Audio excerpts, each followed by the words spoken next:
Now, today we will discuss about the logistic regression in clinical research. I think Prabhakar sir has already discussed the practical aspect of this logistic regression. Especially, he has discussed about the univariate logistic regression. So here in this lecture, we will discuss about the univariate as well as multivariate also. So basically, as we have discussed earlier in regression analysis, so we see that there is a outcome variable or dependent variable, and in case of univariate there is a independent variable. And in logistic regression, your dependent variable is continuous or metric in scale, while the independent variable that may be in continuous scale or ordinal scale, or it may be a categorical in scale. So means independent variable can take any form of variable. So what actually we are expecting from the linear regression, when like in univariate, in this example, in this graph, you can see our dependent variable is birth weight and independent variable is mother weight. So basically on the basis of this mother, we are trying to predict the value of the birth weight. And you can see here in this graph, the dotted points are coming, means for this 60 kg, birth weight may comes here, anywhere it may come. Similarly for 80 kg, similarly for 100 kg. So these scattered plot basically to see the relationship, we are plotting this scatter diagram. Now, what we are expecting in linear regression, that this line should go in such a way that this error term should be minimum. Means the deviation of the upper side and this lower side should be minimum, and it should be the total error, it should be come to 0.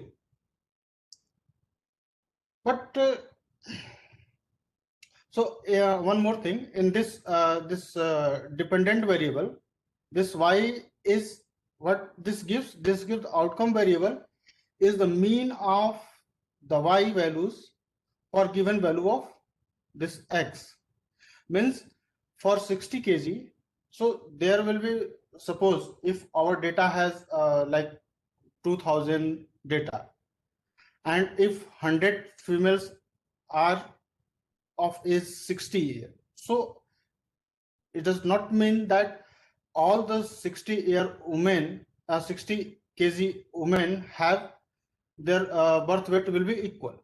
So it means the birth weight which we are getting for this woman, that will be your mean value of weight for given value of x. So this situation comes in linear regression. But suppose when our outcome variable is in the form of binary variable, means whether, means our outcome has only two options. Like if we are measuring death, so either the patient will die or it will be alive. Whether we are going to investigate any disease, so whether it will be affected from the disease or it will not affected from the disease. So this kind of means in the form of dichotomous variable. So the outcome, when our outcome variable is dichotomous variable, means there are only two options. either yes or no, then what we will do? Like this. Here in this you can see our outcome variable has only two options. Either it will be no or it will be one. One means yes. Here in this example we have taken, this is a scattered plot of diagnosis against age of 332 women in the stress and breast cancer study. So from this study, this diagram was given in a book, we have taken from there. So actually what you will get for every age, either the patient will diagnosed or woman will diagnosed with this disease or it will not disease. So when you will plot these, so either you will get 0, means the value of y, it will come on either on 0 or in 1.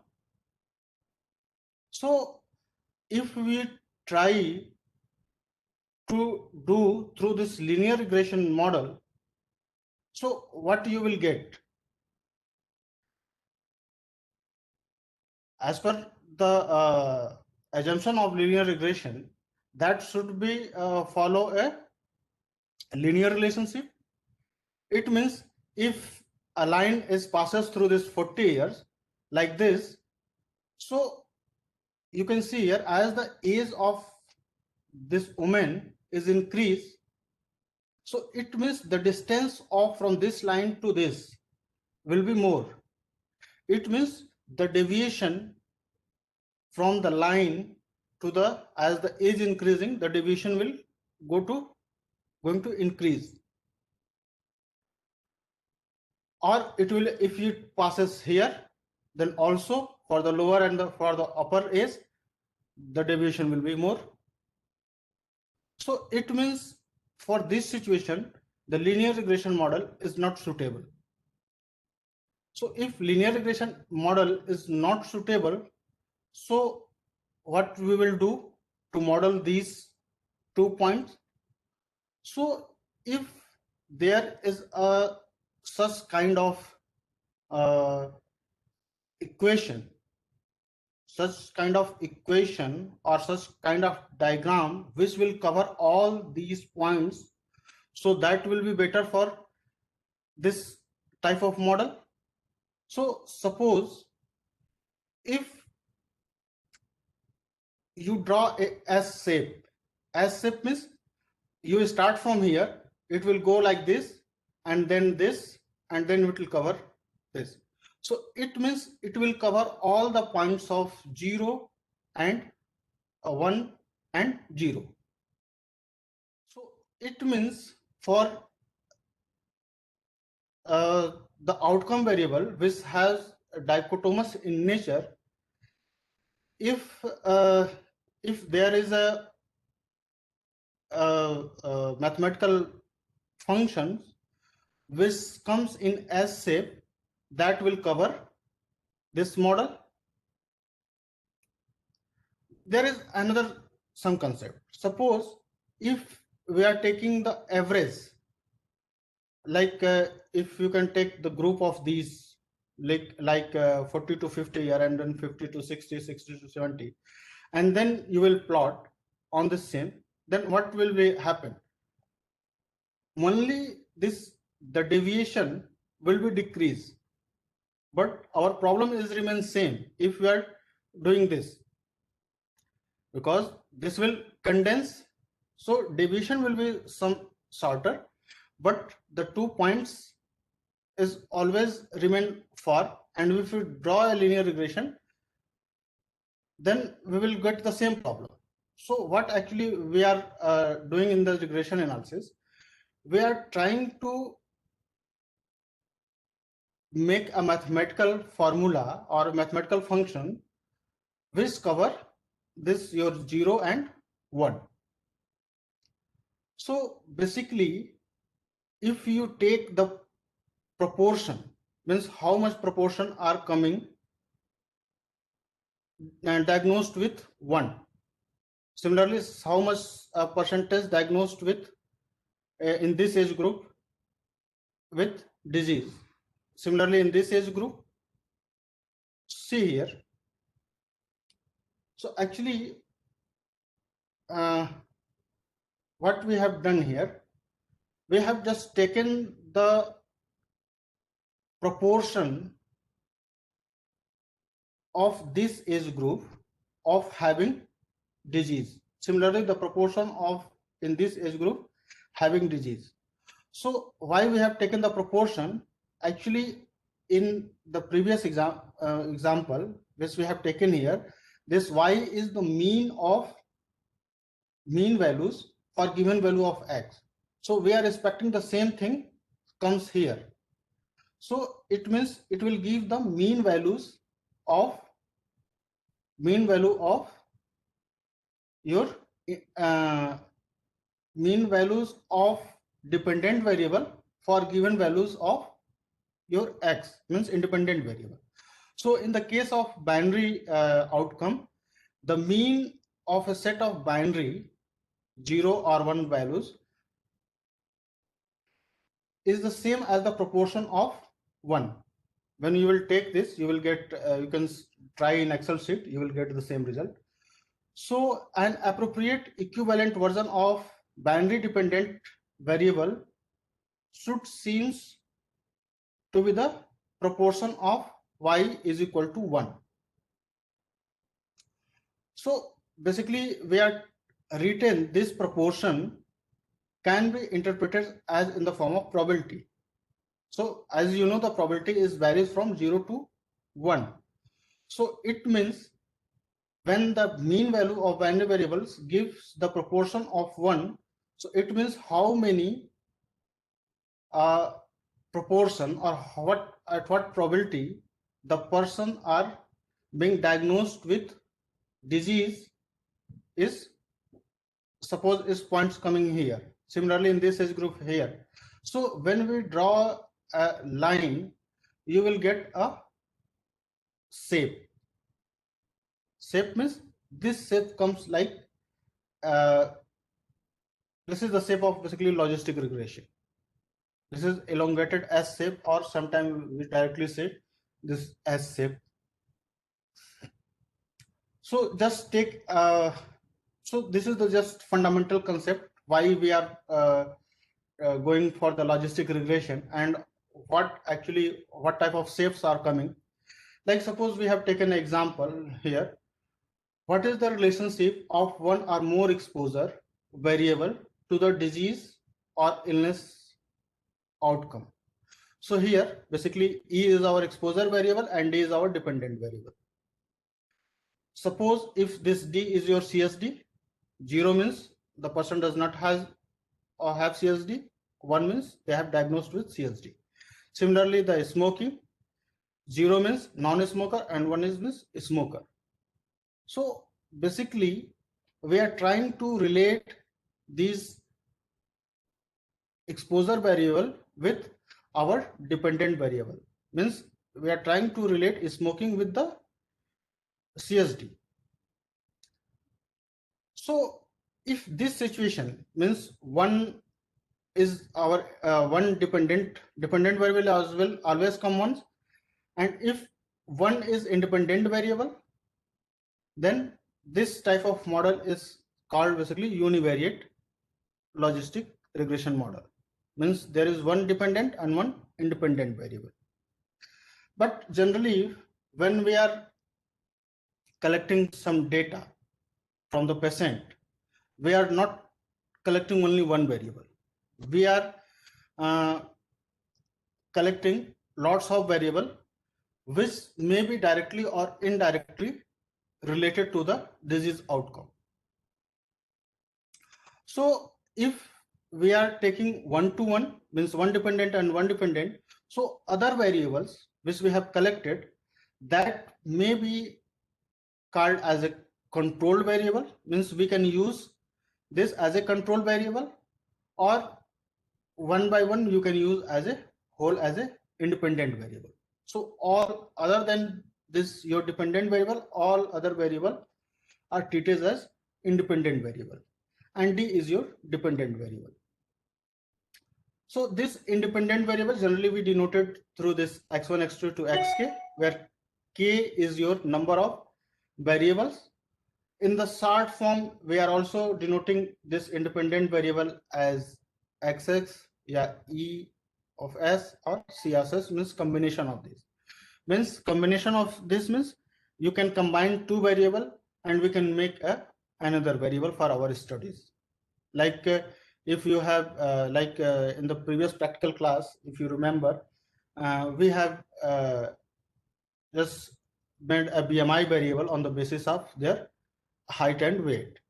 So means by combining two or more variable, you can make another variable, and that variable may also be treated as independent variable.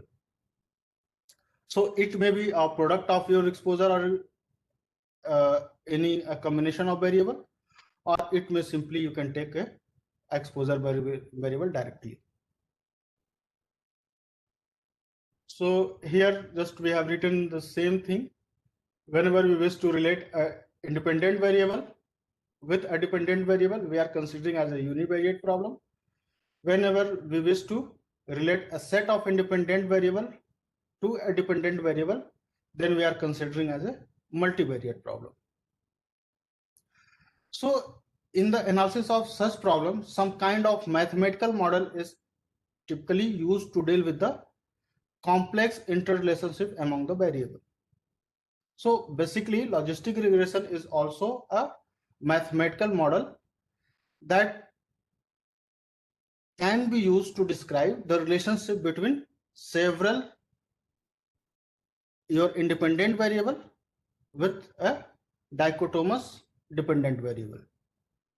So in the multivariate problem, your this independent variable will be more than one. Suppose if we are applying this model and if this not coming suitable, it does not mean that your model is fault. It may be possible that for this data, some other model may be applicable. But here, means for the dichotomous variable, logistic regression model is more popular than any other model. Why this is popular?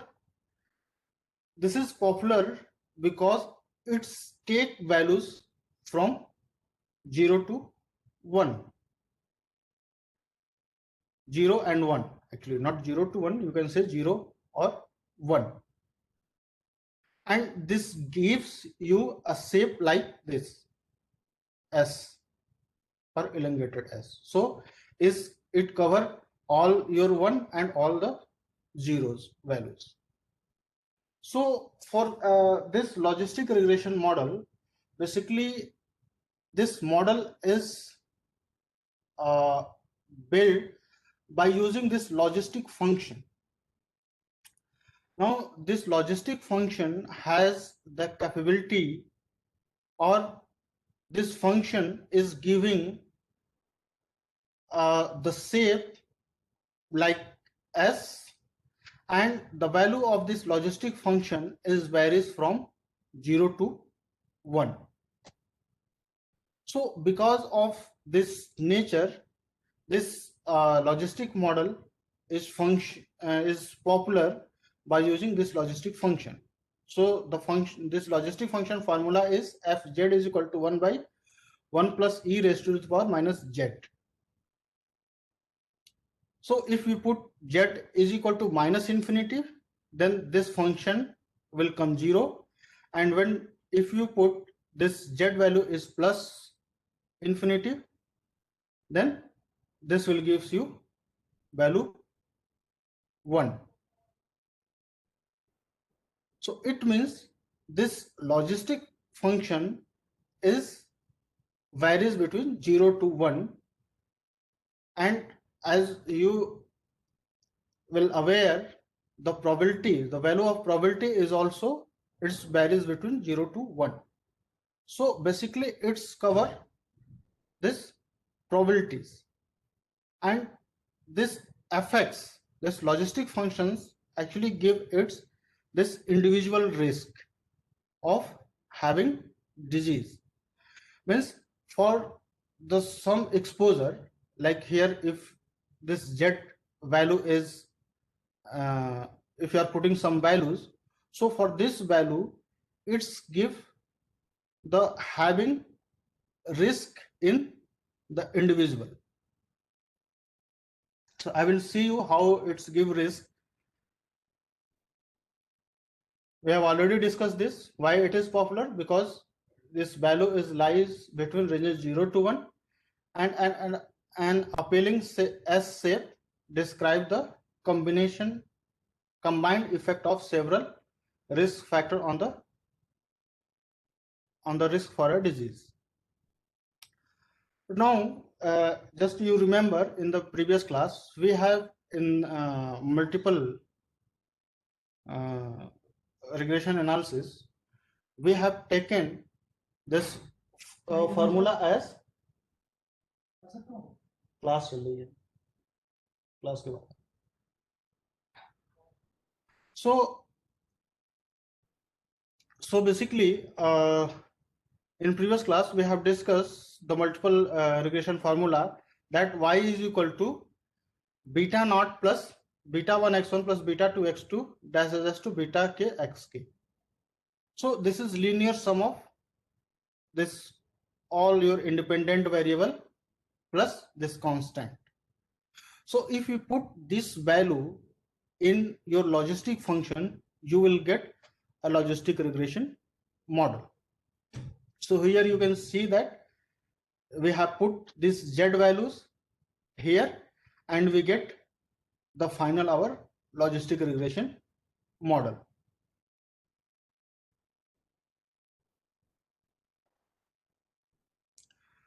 Now just consider epidemiological framework problem.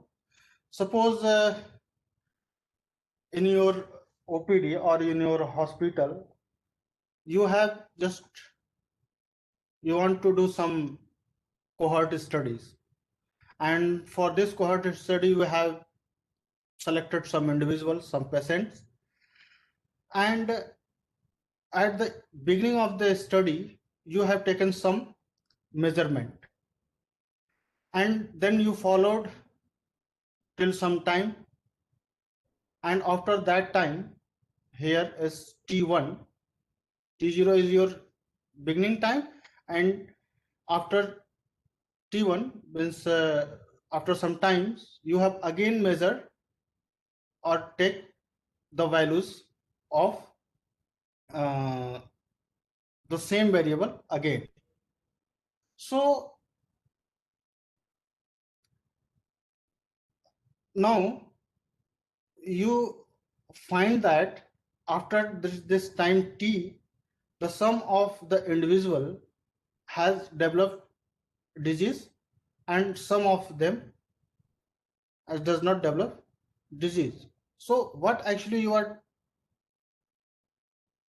trying to do here, basically you are trying to find out after this time t how many patients has been developed disease. So basically you are trying to model the probability of developing disease in this time t. So here basically our model will be the probability of occurring disease given that this exposure variable. So this is our so the when we put this value in the model form, you will get like this model. So here we have written the same things. If we have write this in the like simplified is px, so our model will come like this. So in the most of the books we found that this formula is written. Now how you will apply this model on your data. Here, suppose our disease outcome or outcome variable is CSD, that is either the patient has uh, CSD or it will not. And we have three independent variable. One is CAT, that is catecholamine, and another is ACE, that is a continuous variable, and the ECG is also is 0 and 1. 0 means normal and 1 means abnormal. Similarly here, CAT is high if it is 1 and 0 if it is low. So when we will write this our variable in the form of equation, so our model will come like 1 by 1 plus e raised to the power minus this alpha plus beta 1 into this CAT plus beta 2 into age plus beta 3 into ECG. So this will be our logistic regression model. So now just suppose if now what actually we are doing the same things which we have done in the earlier class. First we will try to estimate this unknown parameter, that is alpha, beta 1, beta 2 and beta 3 in this equation, because this is the unknown parameter. We have this value CAT, age and ECG, but we do not have this value. So how you will get this? So basically in logistic regression model, by maximum likelihood estimation techniques, we are estimating these values. So for the time being, you can just suppose that this is our estimate which we got for this model. Now when you will put this value in the equation, so now your equation will come in this form. So this we have written here, p hat x is basically this is the estimate of your population, and this is the estimate of our parameters, population parameter. So now what actually this p hat x will give you, this will give you a predicted risk for the given value of this CAT, age and ECG. So what does it mean? Suppose here we have taken the values, we are putting the value of this estimate which we have collected from the patient. The CAT is 1, age is 40 and ECG is 0, means normal. So when we put these value and solve it, you will get some values.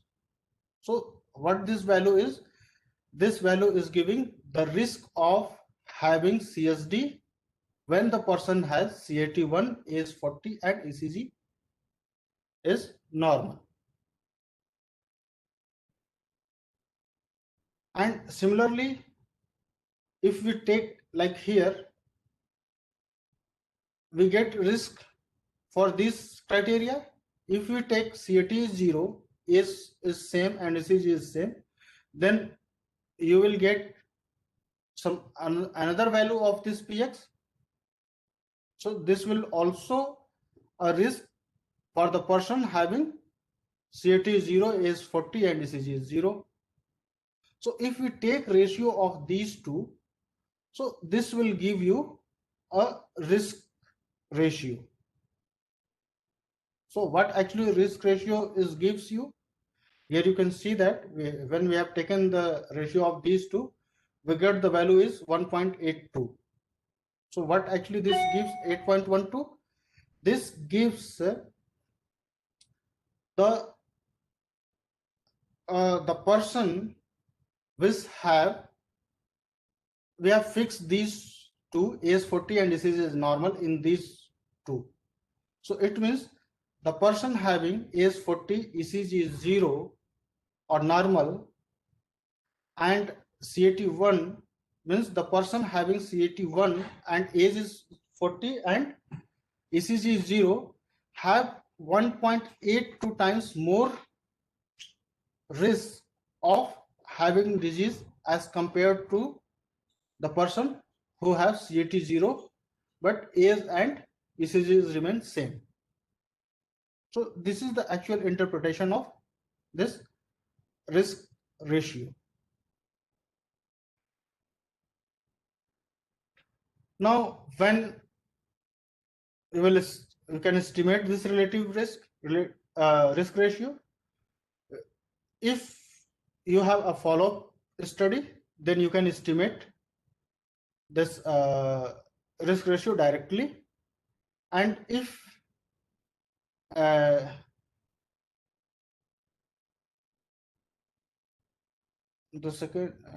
two individual being compared, we must specify the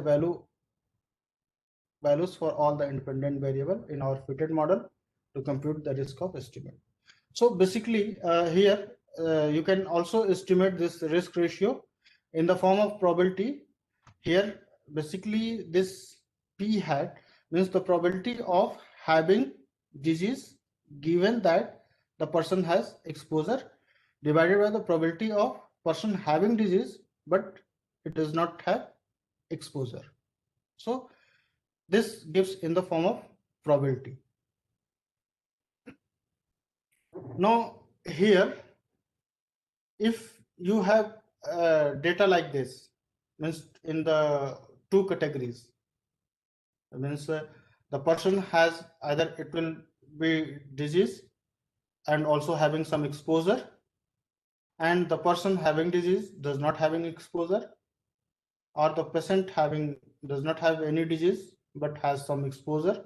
Like if you take like smoking and cancer, so smoking is your exposure. So if the person has a smoker and having disease, the person has a smoker but does not have disease. Similarly, in the non-smoker group, if the person does not has any exposure of smoking but has that cancer or disease, similarly the person does not have exposure but does not have also disease.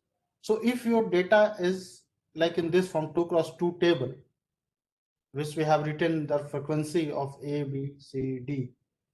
So in that case, how you will estimate the risk ratio? So if this is a follow-up, then you can directly estimate this risk ratio by using the previous formula. Otherwise, you can go for the odds ratio. So if your data does not have the follow-up studies, so if it is a cross-sectional or case control study, so by using this odds ratio, you can estimate this by using this formula. So basically odds ratio is the probability of having disease, the odds of having disease divided by the probability of the person does not having exposure. Means the probability of having exposure to the person does not have the exposure. Means simply you can say that the odds ratio is in 2x table is the cross product of this A into D divided by cross product of B into C.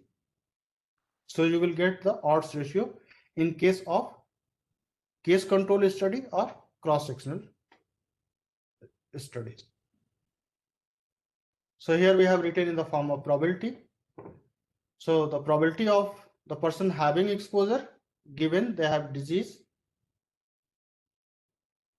Similarly, you can see here the person has exposure, probability of the person having exposure given that they have disease to the probability of the person does not has exposure but having disease. Here does not have exposure but it has disease. Similarly, divided by the probability of person having exposure but does not have disease divided by the probability of the person does not have exposure and also does not have disease. So this will gives you the odds ratio for the case control and cross-sectional study. So summarizing these, if you have a follow-up study, so you will estimate, you can apply logistic regression model, and you can also estimate the risk and also the odds ratio. But when you have a case control or cross-sectional data, then you can apply logistic regression model and you can estimate the odds ratio, but you cannot estimate the individual risk.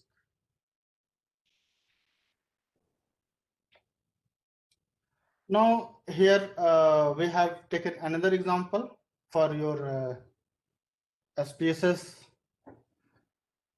So here basically we have taken a problem. A health researcher want to able to predict whether the asthma disease can be predicted based on SDM, infection, and gender.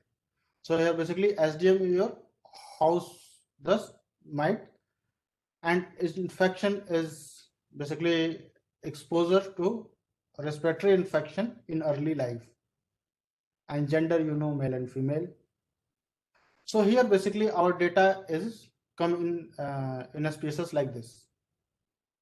So this basically the data which we have taken, this is a cross-sectional data of sample 2464, means 2464 children of age 8 to 10 years a year.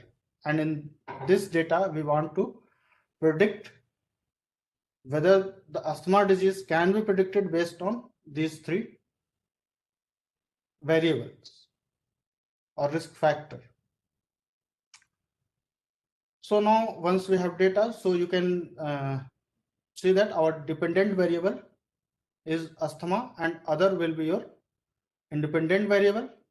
So when we will go in the SPSS study, you have seen that when you run a univariate analysis, you got this like this output. We have not taken all the output, we have just taken the final output from which we are going to make some interpretation. So in this, basically here you can see this beta. So this beta is your that estimate of your beta coefficient, you can say, and this is your this SIG is your p value, and this exponential of b is basically your odds ratio. So actually what is the interpretation of this? So interpretation, here we have taken SDM in the true form, either it will be yes or no. So we have coded this S is 1 and no is 0. And here at the time of running this SPSS output, we have considered this 0 means the person does not have exposure of SDM. We have considered this is as a reference category. So against the reference category, we got this odds ratio.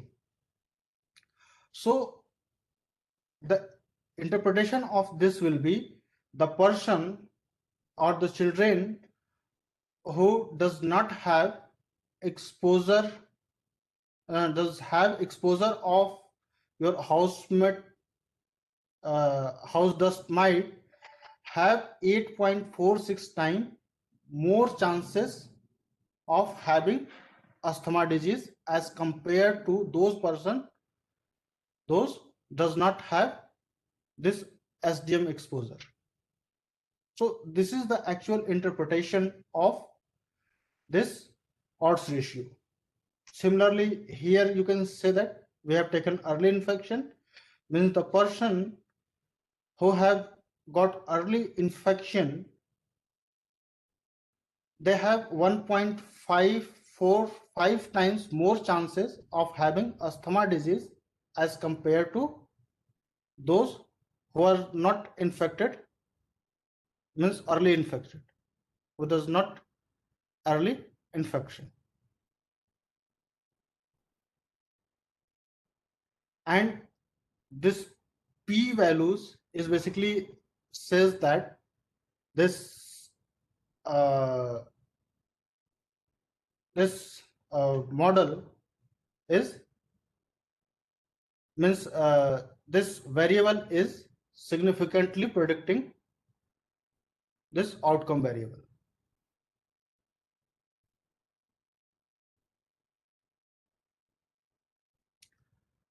Similarly, if we have, you can take this through a 2x2 table. So we have just make a cross tabulation between asthma and this allergy. So we got this value. The person who does not have SDM and does not have asthma is come this much frequency. The person has this SDM exposure and also have asthma is this much frequency. Similarly for this S, so we make a 2x2 table.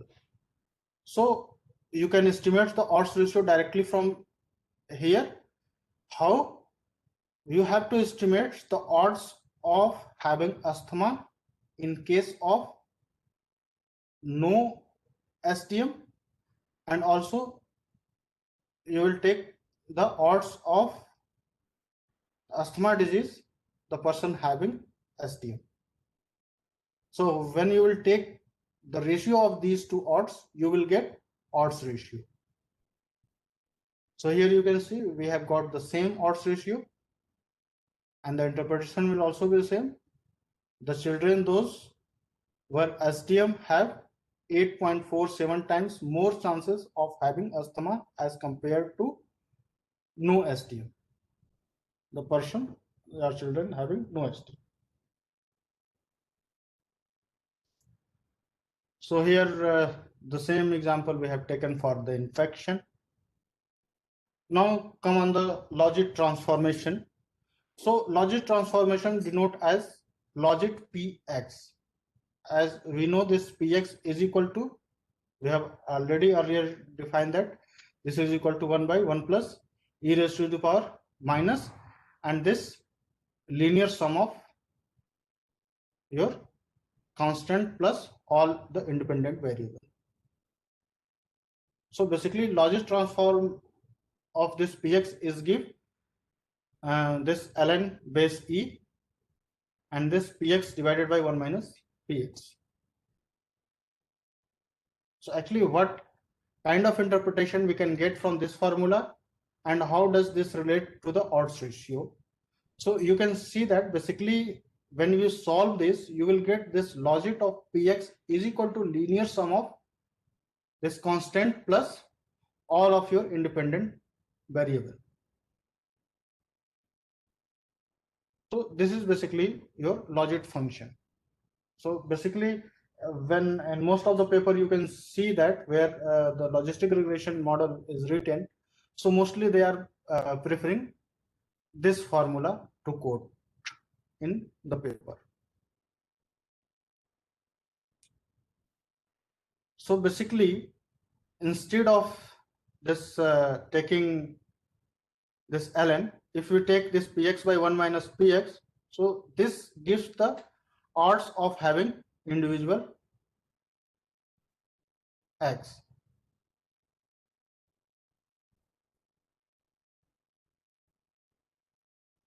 So this odds you can write in the form of probability, that is probability of having some disease divided by the probability, or exposure divided by the probability does not having exposure. So this will give the odds. So if we'll take the ratio of these two odds, so this will give the odds ratio. So here we have taken if p, as you know, the probability means we are just denoting it is p and in the form of q. So q is equal to 1 minus p, or you can say p plus q is equal to 1. So here if your p is 0.25, so the odds will be p by 1 minus p, that is 1 by 3. So the interpretation of this is one event occur while the 3 this event does not occur.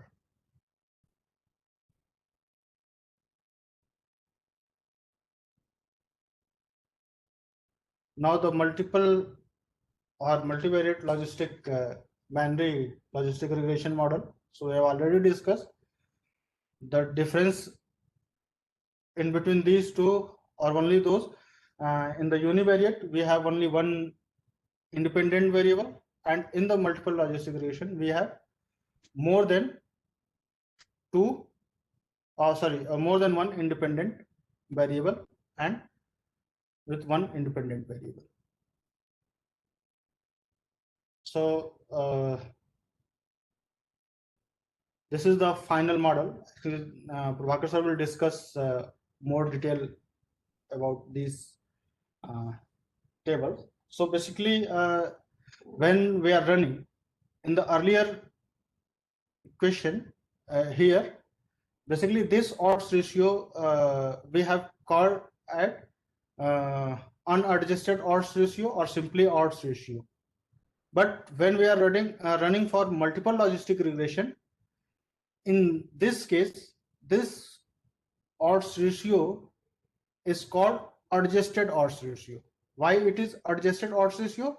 Because we are adjusting the effect of other independent or risk factor with this factor. Similarly, when we are calculating this odds ratio, so this will adjust the effect of this allergies to SDM and gender. When we will calculate for odds ratio of this, so this will adjust the effect of this SDM and this. So there are some adjustment method. I think he will discuss those things. So basically, in this case, we are getting this odds ratio at the adjusted odds ratio, and this is the p-value, and this is their confidence interval. So basically, confidence interval means when you will repeat this exercise up to the 100 times, so 95% time or the 95 times you will get this odds ratio is between these range.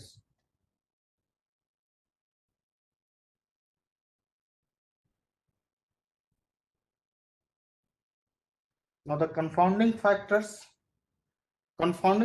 is distortion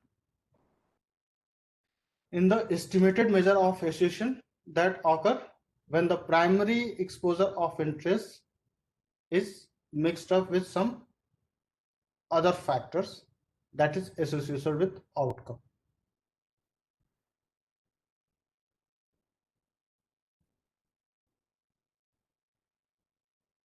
Sometimes we are also this confounding factor, we are saying this third factors which are directly or indirectly affecting our outcome variable.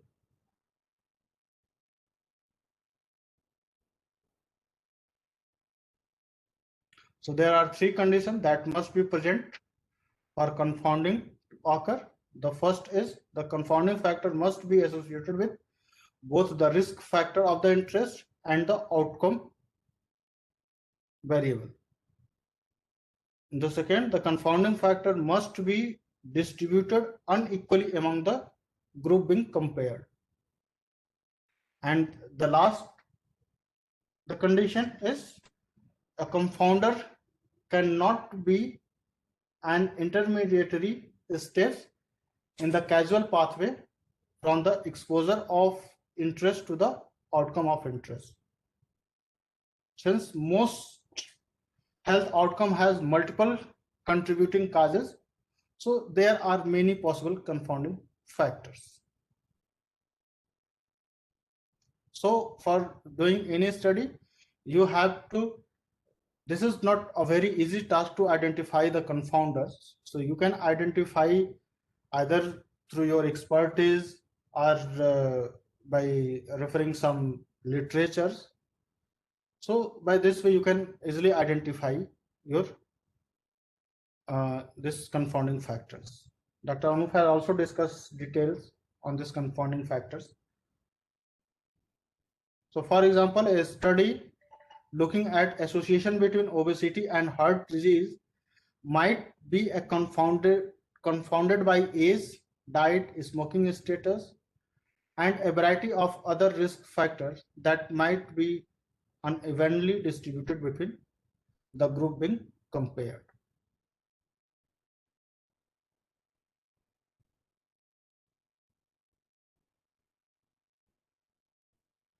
So this is some important point about linear and logistic regression. So basically we have already discussed all these things.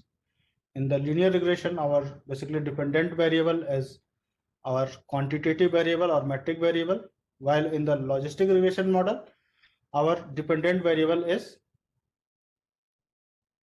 dichotomous in nature, or you can say a categorical variable.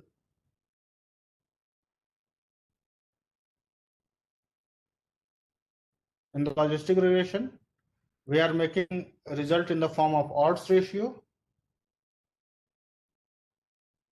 while in the linear regression model, we are just predicting the outcome variable on the basis of your independent variable.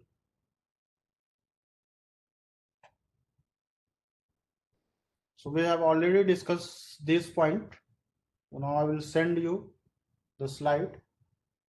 Now, if you have any query regarding this logistic regression, you can ask me.